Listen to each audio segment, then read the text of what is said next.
Аңшыбай 3 жасында шешесінен, 4 жасында әкесінен жетім қалды. Бала біткен оны ауылға келтірмей қуа берді. Аңшыбай жыңғылдан жақ алып, шиден оқ алып далада қаңғырып жүре беретін. Өзі жалаң аяқ, жалаңбас, тырдай жалаңаш. Бірде қаңғып жүріп қалың тоғайдың ішіне кіреді. Тоғай ішіндегі бір көлдің жағасына барып жатып еді, оның ішінде бір уақ шіл үйректер жүр екен. Аңшыбай сол үйректі атып алып, отқа көміп пісіріп, тамақ етіп жүрді. Ол осылайша 6 жыл бойы үйрек атып күнін көреді. Күндердің бір күнінде көлшікке бір аққу келіп қонады. Аңшыбай көріп атайын дегенде аққу дүр сілкініп бір бой жеткен қызға айналып: «Адам баласы, сен мені атпа, мен мұсылман пері патшасының қызымын. Сізге қарасаз жерде не қылып жатқан адам баласы екен деп келдім. Бұрыннан да көріп жүредім. Өзің ел жоқ жерде жүрген не қылған адам баласысың?» деді. Аңшыбай: «Менің әкем де, шешем де жоқ. Елден қаңғырып жүрген бір ғаріппін. Тамағым мынау, шіл мен үйрек» деді. Сонда аққу: «Ертең келермін» деп ұшып жүре берді. Қарасы үзілгесін тағы бір аққу келіп қона қалды. Бұл да сілкініп еді, бір қызға айналып шыға келді. «Мені атпа бала» деп тұра қалды. «Өзің не қылып жүрген адам баласысың?» деп сұрады. «Ата-анам жоқ, ағайыным тағы жоқ. Осында шіл мен үйректі тамақ етіп жүргеніме 5-6 жыл болды» деді. Сонда аққу: «Әлгі ұшып кеткен не?» деді. Аңшыбай: «Білмеймін, мұсылман пері патшасының қызымын деп кеткен. Ертең келермін» деді. Аққу: «Онда мен кәпір патшасының қызымын. Ол ертең келсе, мен де келермін» дейді. Сонда Аңшыбай: «Келіп не қыласың? Менде үйде күйде жоқ, ішіп жейтін тамақ та жоқ» деді. Аққу: «Ол келіп тиер болса, мен де артынан келіп тиермін» деді. Бірақ мұсылман перісінің қызы тием деген жоқ. Ертеңіне мұсылман пері патшасының қызы ұшып келіп, былай айтты: «Мен саған адам баласы мынадай тәуекел етіп жатқанында тием деп келдім» деді. Сонда Аңшыбайдың айтқаны: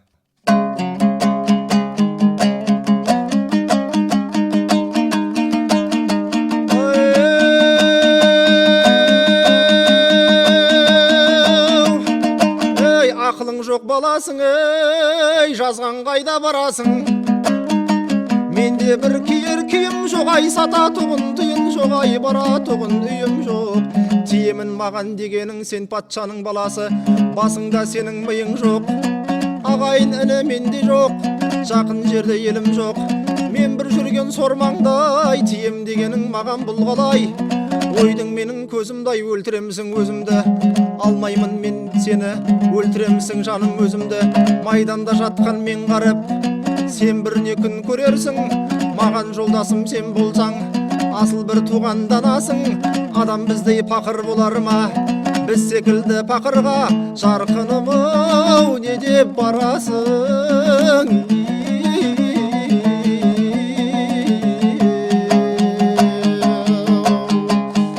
Сонда бір қызың сөйлейді: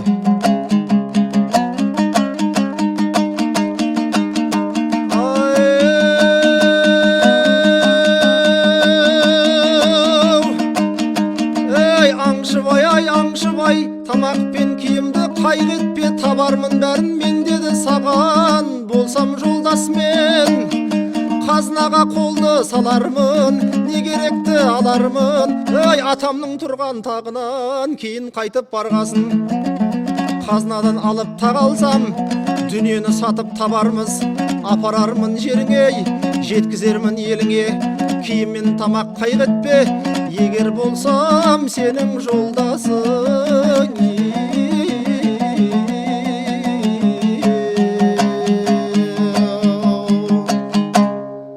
Сонда кәпір патшаның қызы ұшып келіп қонып, ана қызға айтқаны: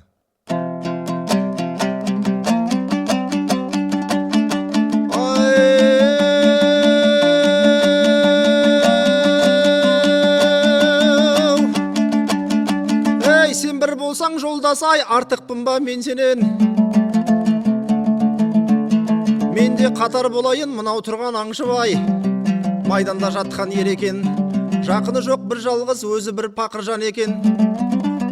Елсізде көріп жетімдік, тарыққан бақыр бала екен, артықпын ба сіздерден?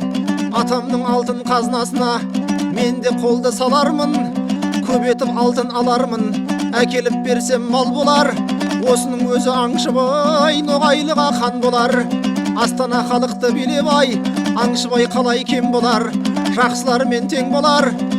Екеуміз бақыт алып, жолдас қылып алармыз. Неше жыл бол жатқалы, қара көрмей жүр екен, тигеніміз осыған екеуміздің жөн екен.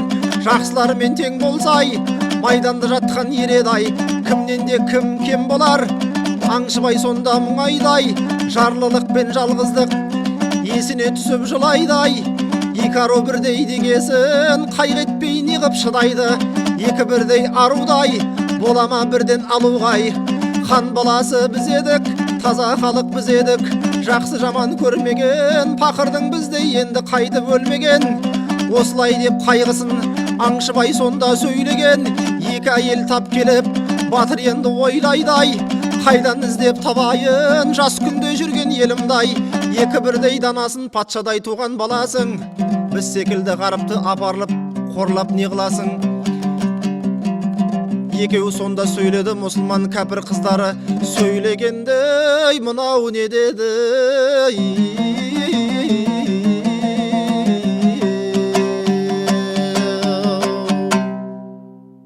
Әй Аңшыбай, Аңшыбай, дүние үшін тарықпа, мал үшін сен қамықпа. Сені ел шетіне жеткізіп тастаймыз. Ертең еліңе барғасын, маған қатын алып беріңіз, тұрарға үй беріңіз, Айдарға мал, ішерге тамақ, мінерге ат беріңіз, деп халқың мен ағайындарыңнан сұрарсың. Олар айтқанына ере алмас, мал түгіл нәрсе де бере алмас. Сосын сен де бір төбенің басына екі ағаш қағып, басына жалау іліп, өзің ағаштың арасына отыр. Сол уақытта аспаннан біз ұшармыз. Ұшып жүріп бір қарайған нәрсе тастармыз. Сонда сен сол қарайған нәрсе табақтай алтын болар, соларды жинап аларсың. Сол алтынға киіз бен үй сатып алып, сол жерге 6 қанат 2 үй тігіп отырарсың. Біз сонда үстінде ұшып жүріп байқармыз, дейді. Сонан кейін екі аққу Аңшыбайды елінің шетіне әкеліп түсіріп, өздері ұшып кетеді. Аңшыбайдың ноғайларға келіп, мен 10 жасқа келдім, маған қатын алып беріңдер деп айтқаны.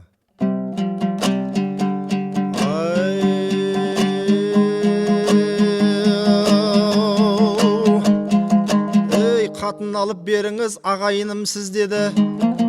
Ортаға келдім мен деді, сонда ноғай кірмеді. Біреуі де бір лақ Аңшыбайға бермеді. Тыңдамады бір ноғай, қаңғырмай жоғал сен деді. Төбенің шығып басына отырды, барып Аңшыбай қағулың ай ағаш қасына.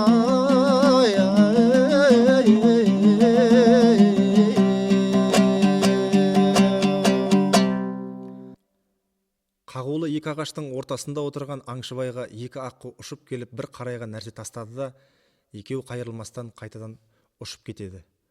Аңшыбай аспаннан түскен қарайған нәрсені алып киіз сатып керегін алады. Екі жерге 10-10-нан қатындарды бөліп 6 қанат 2 үй тіктіреді. Екі ағашты қағып ортасына Аңшыбай отырады, жалауын байлап қояды. Сонда ноғайлар мұны қайдан тапты екен деп таңғалады. Сол уақытта екі аққу да келіп қонады. Екеуі де әдемі қызға айналады. Қызға айналғанда мынадай қызық болды. Қыздардың бет-әлпеттерінің әдемілігін көріп, енді ноғайлар жиналып кеңес құрады. Олардың осы Аңшыбайдың көзін жойып екі қызды өзіміз алайық деп сыбырласқандарын екі қыз естіп отырып, сонда перінің бір қызы ноғайларға: ақылдарың қалай? Аңшыбайды өлтіріп бізді алмақсыз, олжаға батып қалмақсыз. Тауды алып үстіңізге тастасақ, өлтіреміз біз сізді, дейді. Сонда ноғайлар жаман қорықты, сөзінен қыздың торықты, зор мықтыға жолықты. Енді сізді айтпаймыз, отыра беріңіз. Аңшыбай төре хан болады, үндемейміз сіздерге, дейді. Асылдар келіп тұрады Аңшыбайдың қасына, би мен бектер кеңес құрады, әртүрлі еткен талабын Аңшыбайдың сұрады. Сонда Аңшыбайдың екі қызды алған жері 90 баулы ноғайлы елінің шетіне көшіп барған жер. Аңшыбай қайта аттанам деп кеңес қылған. Жалғыз қаңғырған қарабасы деп оның қасына ешкім ермеген.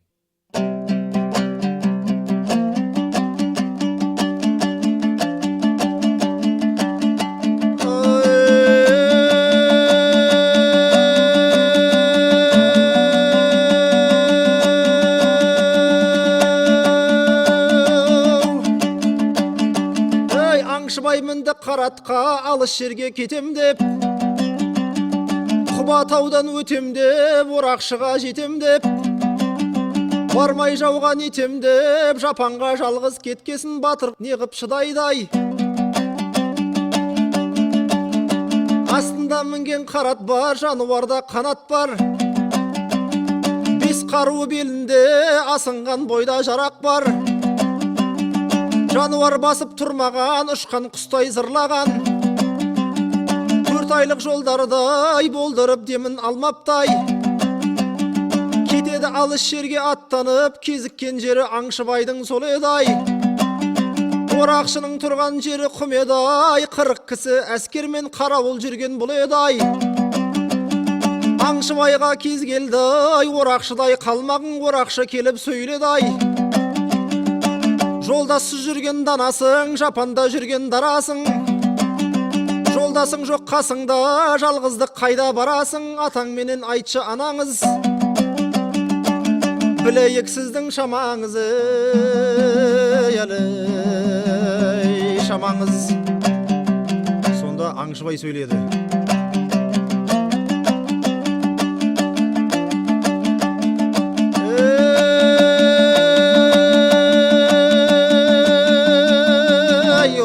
Менің сұрасаң, дін мұсылман еледі-ай, тұқымымды сұрасаң, 90 баулы ноғайдың, 40 таңбалы Қырымы, Қырымның байтақ еледі-ай. Менің атым Аңшыбай, іздегенім сұрасаң, Орақшы қалмақ қаласай.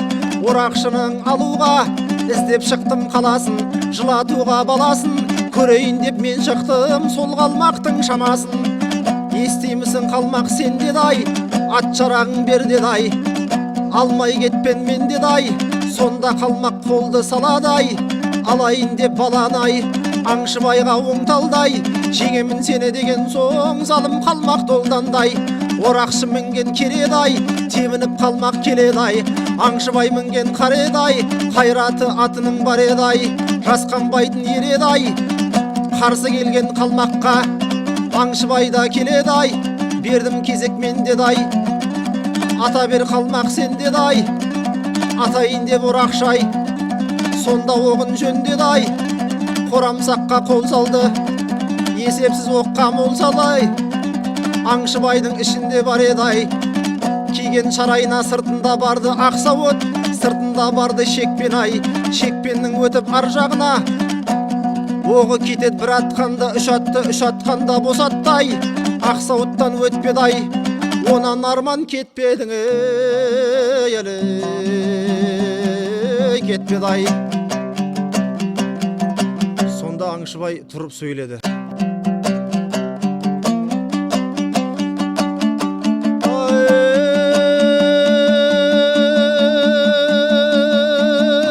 Ай қалмағым сен деді-ай, берсең кезек сен деді-ай, енді атайын мен деді-ай.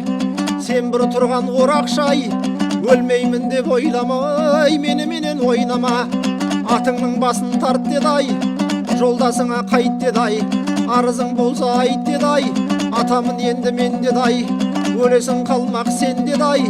Сонда Аңшыбай оғалды, есебі жоқ молалдай, қалмақ тұрды қақшиып, жалмауыздай емініп. Аңшыбай шықты тебініп, кекті ашу жанын кеміріп. Орақшыдай қалмаққа атқан оғы өтеді, іркілмейді әлі кетеді-ай. Ар жағында оқ барды, үйілген топырақ құмдарға. Атаңа нәлет қалмақтай, құмдай қылып бұндарға. Қалмақтың қашты қарасай, батырады қалмақтар, кейіндегі шамасы алдартына тарадай, әлі қашып барадай. Әлі қашып барадай, артынан қуып Аңшыбай жауына ойран саладай. Астына мінген қара ат жер басқаннан қалмаған,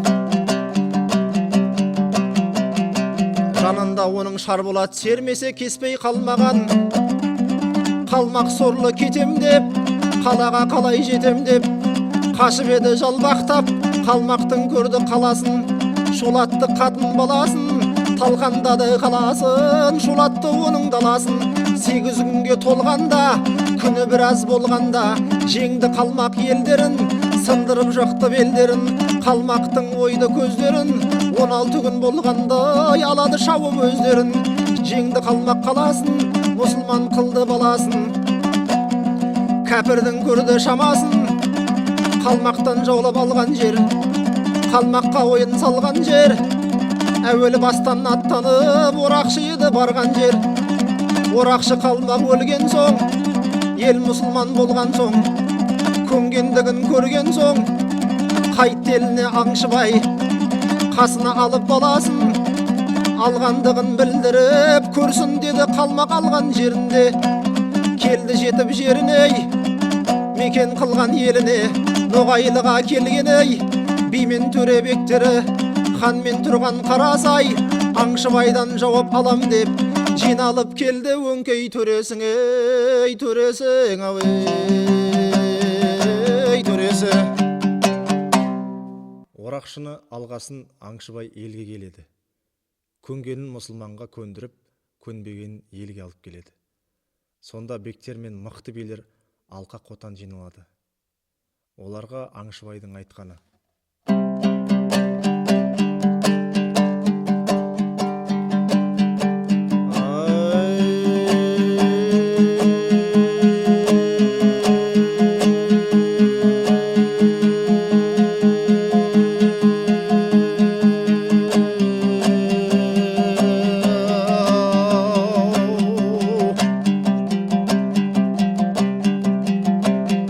көрдім бір жердің даласын, орақшыдай қалмақтың барып көрдім қаласын.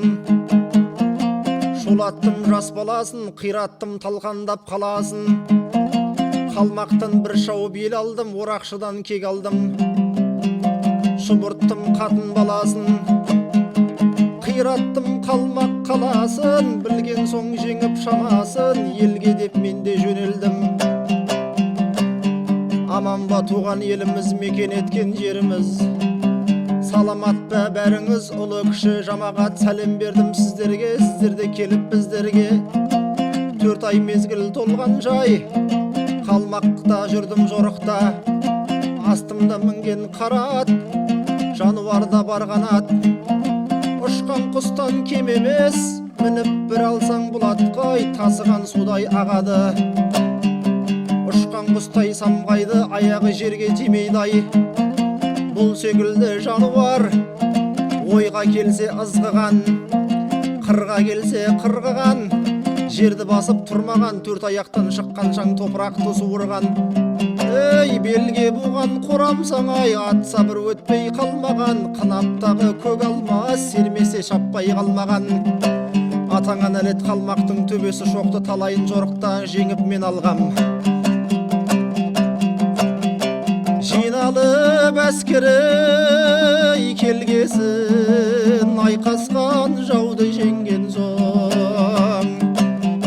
Жесір-ай жебір-ай келгесін, жиғызбай есін батырдың, хабарды келді Ноғайда. Ағрабат деген ай Үндістаны, онда мұның аттанамыз деген ойы бар. Ей, бұл хабарды естіп Аңшыбай Ағрабат шақырын аларға. Тақ ойлады барарғай, астында мінген қара ат. Қалмаққа енді жетем деп Аңшыбай сонда жол жүрдай. Жапанда жалғыз жол ол жүрдай, есепсіз жолды мол жүрді. 5 күн 10 ол жүрдай, жан жағына қарамай жалғыз жүріп даладай. Сонда батыр мұңайды, Алладан тілек сұрайды. Сұрағанда не дейді, айтқан бір сөзі осындай: айналайын атанамай, жапанда жалғыз барамын, қасымда жоқ ағайын, қаңғырған жалғыз дарамын. Жар болсаң сен өзің, 40-та менің жолдасым. Бұрынғы ата бабамыз Алла жәрдем бермесе қандай амал қыламыз? Ағайын туған көп халық, қасыма бір ермедай. Жететұғын күн болсай, қатты айналып жермей, шалқып жатқан елдерім, толқып жатқан көлдерім, биік-биік дөңдерім, қызығыңды көрермін.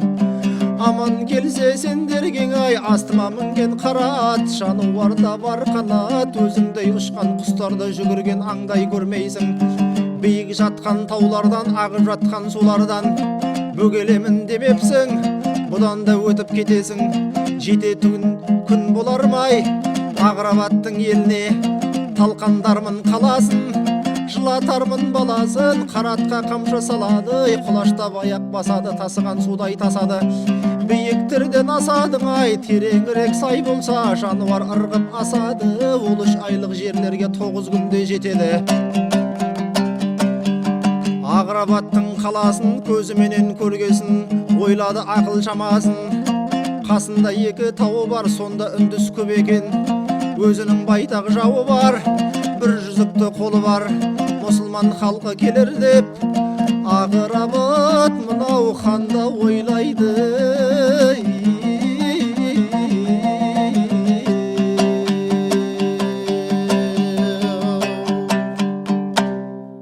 Сонда Ағрабаттың қарауылға қойған көп әскері Аңшыбайдың келе жатқанын көріп, ханға хабар береді.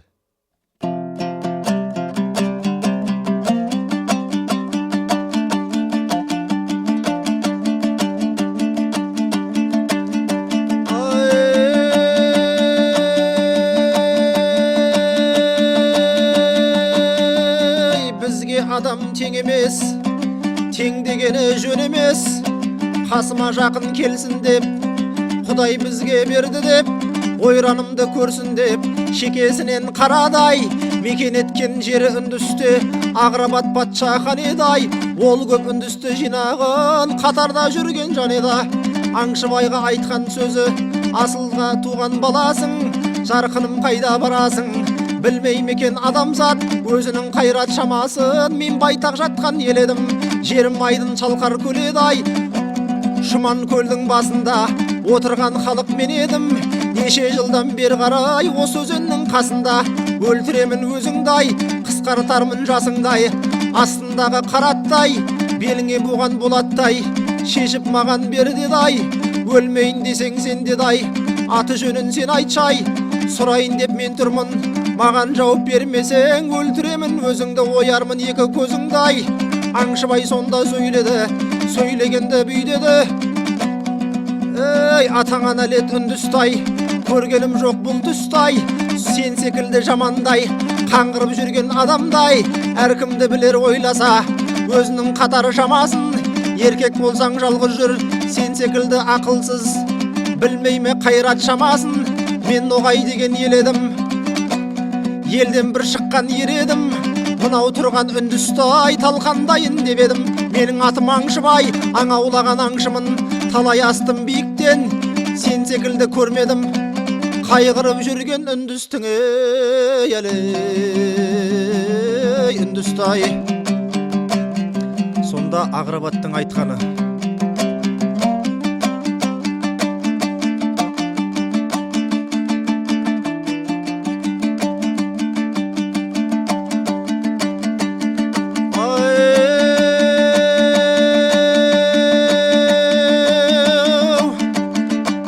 артықта туған ер деді, кезегімді бер деді. Ер болған болсаң сен деді, өзім артық хан едім. Асыл бір туған жан едім, мекен еткен ел едім, мен үндістің ер едім. Ағрабат деген хан едім, аптығып жүрген жас болса, сен не қылған бал едің? Аңшыбай сонда сөз айтты, сөз айтқанда мол айтты. Ей, Ағрабат, Ағрабат, енді өлесің сен деді. Кезекті маған бер деді. Емеспін саған тең деді. Асылың сенің кім дедің?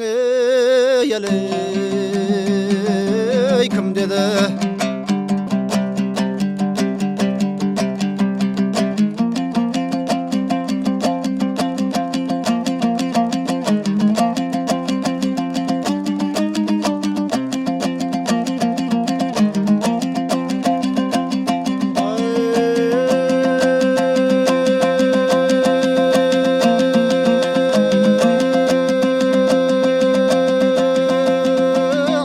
Сонда сөйледі, сөйлегенде не деді? Аттың басын тарт деді, кейін қарай қайт деді. Жолдасыңа бардағы көргеніңді айт деді. Қайта айналып кел деді. өлтіремін мен деді. Сонда тұрып Аңшыбай 12 тұтам оқ алды, өтірік емес шын алды. Анау тұрған Ағрабат қайырылмады қасына, бұрмады атының басын. Ат деп Ноғай осылай. Аңшыбай сонда көздеді, ойлап тұрар кезбеді. 12 тұтам оқ алып, қорамсағын қалдырып, Аңшыбай атып қалады. Атқан оғы өтеді, бір төбеге жетеді. Жан тәтті екен дүниеде, Ағрабат хан құлады, ұзынынан сұлады. Атып жерге түсірді, үнін жаудың өшірді. Өлтіргесін қашырды, жүзгісіге қарсы кеп Аңшыбай батыр айқасты. Қашқан жаумен шайқасты, артынан қуып Аңшыбай тағы да жетіп қалады. Талқандайды қаласын, көріп елінің шамасын. Ажалда жетіп өлдік деп, не айтқанда көндік деп, енді дінге кірдік деп, мал мен бала бердік деп, салдырып мына мешітті. Хабарды берді қалаға, мұсылман дінді қаныңа деп. Хабар берді балаға, Аңшыбай батыр барарға, мекен етіп аларға. Басын еді жаулардың, батырлықты көрдік деп.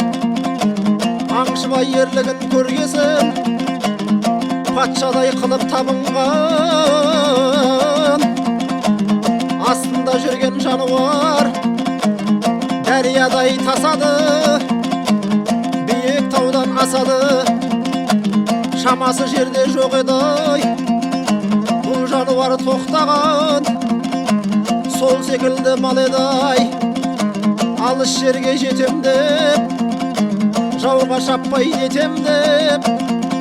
Құйысқаны шартылдап, ақ көбігі шалпылдап, бүгіліп жазылса жер бауыры, атыла қарғып қалқымдап. Тұяғы тиген қара жер, қала тұғын борпылдап. Ақ сүңгісін қолға алып, келеді батыр толғанып. Алыс жердің арасын, қаланың көрді қарасын. Мекен еткен жер еді, онда байтақ қараса, ол да байтақ еледі. Қасында бар 40 кісі, алдынан шықты Ағорал. Қарсы келіп екеуі, сонда жауап береді. Ағорал сонда сөйледі, сөйлегенде бүйдеді. Жапанда жалғыз дарасың, жарқыным қайда барасың? Астыңа мінген қарадың, енді өліп қаласың. Білмеймісің өзіңнің қайратыңның шамасын? Қай халықтың ұлысың, енді жауап бер деді.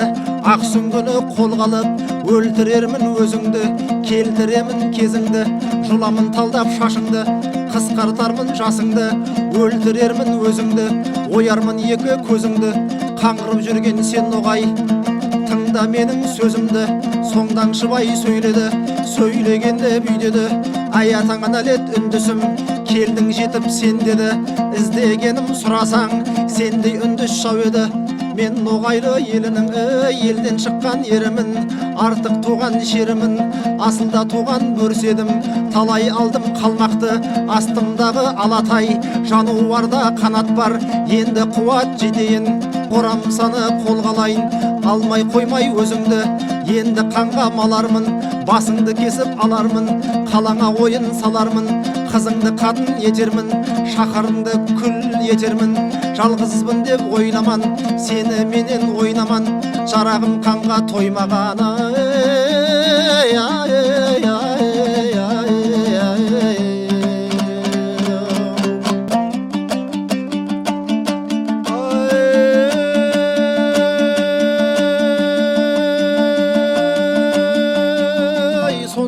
ақымақ сөйледі-ау, сөйлегенде не деді-ай, атаңа нәлет құл ноғай, ақылың жоқ көп ноғай, әскерің жоқ қу ноғай, ақылыңның жоқтығы бұл мезгілде келгенің, алармын басыңды мен деді-ай, қиратармын сені деді-ай, атып қалды үш оқты, атқан оғы өтпеді-ай, көздеген жерге жетпеді-ай, сонда тұрып долданды басына келген телпегін, ашу қысып қолға алды-ай, анау тұрған қарасаң көкірекке желгірді-ай, Аңшыбайдай батырың артық туған ереді-ай, жақында жетіп келеді-ай, Аңшыбай келді тебініп, қашатұғын бол емес, үндістен қорқып шегініп, қорамса деген оғалдай, қайраты ердің көбеді-ай, атамын сені мен деді-ай, шыдамасаң кел деді-ай, сонда бір тұрып қарады-ай, ол үндістің ереді-ай, кеп бір қолда салады-ай, жағадан ұстап алады-ай, жағаласып екеуі ат үстінде қалады-ай, келіп тұрған көп қалмақ қайтадан кейін қашады-ай. Ей, Аңшыбайда жоқ серік, Тәңірі жәрдем берсін деп жан-жағына қарады-ай, шамыр қанып шамдандай, буыр қанып долдандай, ол үндіске қол салды-ай, қисабы жоқ мол салды-ай, жағасынан сондалды, екі көзі қызарып, тұра алмады кідіріп, шамданғасын бозарып, хан еді ол қарыстай, жағаласып қалысты, екі-үш күндей олар алысты, жеңем деп бір-бірін аямай найза салысты. Аңшыбай қия барып тұра қап, ей байқайын деді аңыстың, ей аңыстың ау,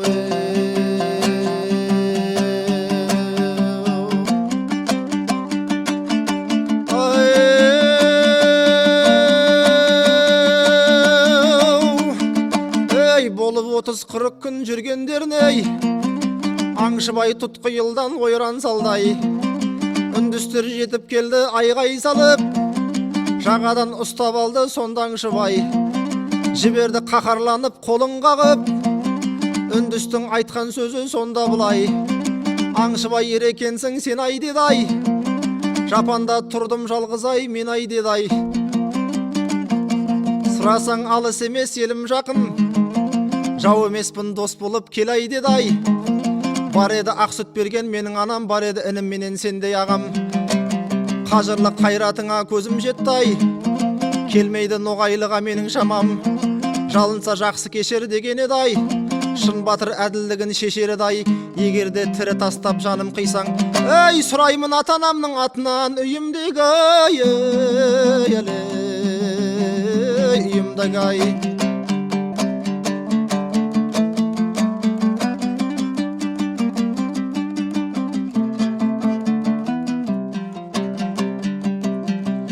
Аңшыбай басты елінің сонда деді, ей не түрлі өнерің бар ай, айтшы деді, айтшы деді, осы жерде сөйлесеңіз егер жалғаны, ей оярмын екі көзіңді ойла деді-ай, ойла деді-ай, біздің де саған ай айтар сырымыз бар, қазулы терең жатқан орымыз бар, көлденең биік қорған жарымыз бар, бекіткен мықты қылып шегеміз бар, сұрасаң 80 қақпа қаламыз бар, қарулы қалың әскер панамыз бар, сұрасаң елде жатқан төреміз бар, көретін енді сізді көзіміз бар, айтатын сізге тақсыр сөзіміз бар, мен дағы өзіңіздей азаматпын, ей шын достығы айтқанымдың ай есіңізге ал, есіңізге ал. Аңшыбай бұл кеңескеңе құлақ салды, достық-ай деген тілегін-ай қабыл алды-ай, қабыл алды-ай. Аңшыбай атқа мініп шыққаннан соң 3 айда зорға жетіп ай өз еліне, өз еліне келгесін Аңшыбай халқын жиып қала салдай, жиналып ноғай елі хабар алдай, қалмақтың көрдім барып қалаларын, жапанда жүріп жалғыз араладым, саны көп сапасы жоқ ел екен ол, қайратын қаруында шамаладым, жауыңды жеңіп келдім алдарыңа, аман ба мал мен басың балаларың, Бармысың сау саламат елде халқым, көтерді аруақ қолдап ноғаятын. Аман ба мал мен басың балаларың, келдің бе аман есен ей жарқыным. Дүниеде артық екен бұл ақылың, Аңшыбай осылай деп ел алдында халқының орындалды аманаты, жиналып осылай деп алғыс айтып, ей риза Аңшыбайға болған халқың, ей болған халқы. Ayday ayday ayday ayday ayday ayday ayday